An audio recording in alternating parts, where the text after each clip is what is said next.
Sovereign gold bonds in ये सरकार ने 2015 में लाए।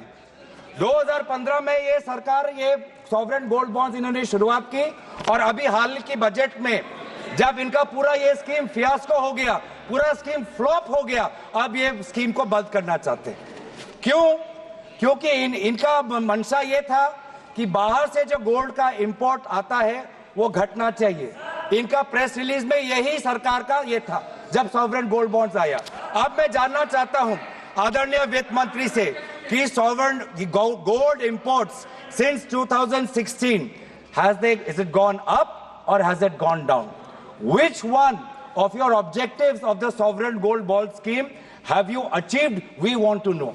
You got the sovereign gold bond scheme thinking that government borrowings, it will help government borrowings. But now your liabilities are such that even in this budget you have to pay around 8,900 crores, and in a few years from now the government liabilities has exceeded by 930%, and you have to pay close to 1 lakh crores, and that is why close to 67 tranches of sovereign gold bond payments have been withheld by this government. And this shows, and again, that in this government, they only care about headlines, they only care about speeches, they only care about optics, they don't know what is happening on the ground.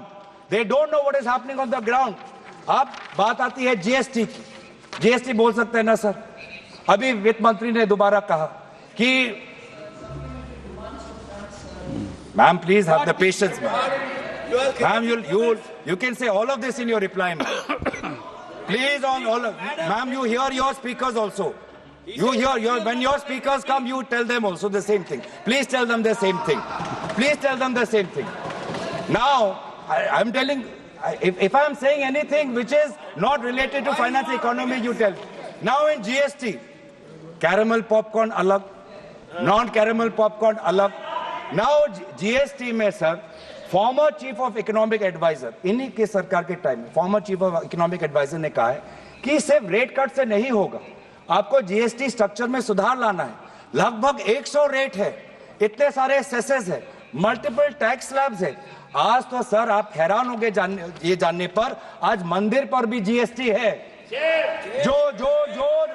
जो सरकार धर्म को लेके आज वो लोग बीच में जाती है, देश के बीच में, आज उन्होंने कुछ वर्षों से पहले मंदिरों पर भी उन्होंने टैक्स लगा दिया है जो Hindu religious and charitable endowments पे आते हैं। और एक स्कूल पेंसिल पे भी, एक स्टेशनरी पे भी, यूनिफॉर्म पर भी इनका जीएसटी है। और जीएसटी मैडम आदरणीय अध्यक्ष महोदय, GST has become the new tool for blackmail, extortion and evasion. GST rate has become the new architecture for harassment, and evasion has also become easy. Evasion has increased from 2023. In 2023, evasion of GST has doubled to 2 lakh crores. अब इन्होंने एक और harassment का tool निकाल रहे हैं, वो है इनकम टैक्स बिल में, जो फिलहाल कमिटी में है। लेकिन इनकम टैक्स बिल में एक प्रावधान है कि आज एक इनकम टैक्स का ऑफिसर आपके मोबाइल फोन में, आपके कंप्यूटर में पूरा वो चीजें देख सकता है, पूरा सोशल मीडिया आपको देख सकता है। इतना ताकत जो हमारे सरकार के इंफॉर्मेशन टेक्नोलॉजी एक्ट 2000 में नहीं है, इतना ताकत जो डिजिटल प्रोटेक्शन एक्ट 2023 में नहीं है, उतना ताकत आज ये इनकम टैक्स ऑफिसर्स को देना चाहते हैं। और इनका क्या मंशा है हमको सब पता है। Income tax is just the way they are using it is harassing people, harassing shopkeepers, harassing small traders, harassing small businessman. And आज यही आज लोगों के बीच में चिंता है।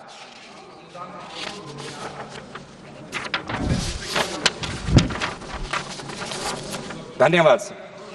तो एक और उदाहरण देता हूं कि क्यों ये भाषण पे कितना ये निर्भर है, और इनके भाषण जमीन से इनका कोई ताल्लुकात नहीं।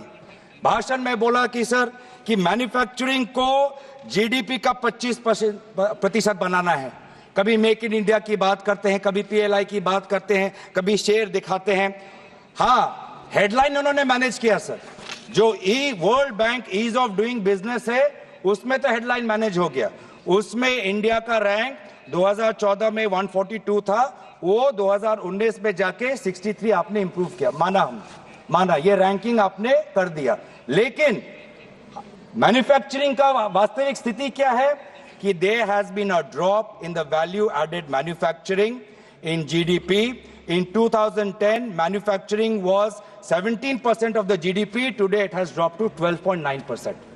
ये है वास्तविक स्थिति. इतना ईज ऑफ डूइंग बिजनेस को मैनेज करने के बाद भी मैन्युफैक्चरिंग आज घटा है as a percentage of GDP.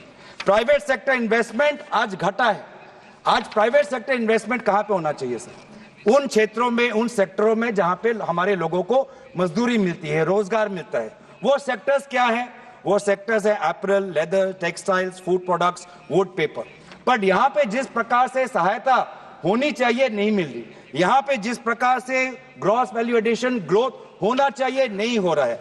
वास्तविक में क्या हो रहा है कि जो बड़े बड़े कंपनी आते हैं, उनको जहां जहां निवेश करना होता है, उनको जहां जहां अपना प्रॉफिट बढ़ाना होता है, उन जगह में पीएलआई स्कीम्स और विभिन्न प्रकार के सरकारी की तरफ से उनको समर्थन मिलता है. लेकिन जो मध्यम वर्ग है, मध्यम वर्ग की स्थिति बहुत ही कमजोर है. इसीलिए हो क्या रहा है सर? पलायन हो रहा है देश में. आप देख रहे हैं सर, बहुत मुझे भी दुख होता है, पलायन हो रहा है और हर वर्ग में पलायन हो रहा है. आज हमारे बच्चे, आपने देखा होगा कि कोविड के समय, रशिया यूक्रेन के समय, आज शिक्षा के लिए भी कम पैसों में उनकी शिक्षा मिले, आज वो चीन जा रहे हैं, आज वो यूक्रेन जा रहे हैं. ये पलायन है. आज हमारा जवान सर, जवान वो अग्निवीर में नहीं, वो रशिया यूक्रेन में जाके वहां के युद्ध में वो भाग ले रहा है ताकि उसको थोड़ा पगार मिले, ताकि अपने वो घर में थोड़ा पैसे भेज पाए. आज हमारा सर, आज हमारा जो मध्यम, आज जो हमारे शिक्षा के लिए सर, आप कभी पूछे, सरकार के बड़े बड़े जो अफसर भी हैं, उनके बेटे बेटियां भी आज उच्च शिक्षा के लिए विदेश जा रहे हैं. और सबसे दुख की बात यह है कि आज मजदूर जिसको सपना दिखाया था कि आपको हर साल 2 करोड़ की नौकरी मिलेगी, वो अपना जमीन बेचकर आज वो अमेरिका जाता है. अमेरिका सरकार उसको पकड़ती है और बेड़ियों में, हाथ और पैर को बेड़ियों में पकड़कर आज उसको वापस आना पड़ता है. बेड़ियों में. आज हमारा निवेशक भी भारत छोड़ के बाहर जा रहा है.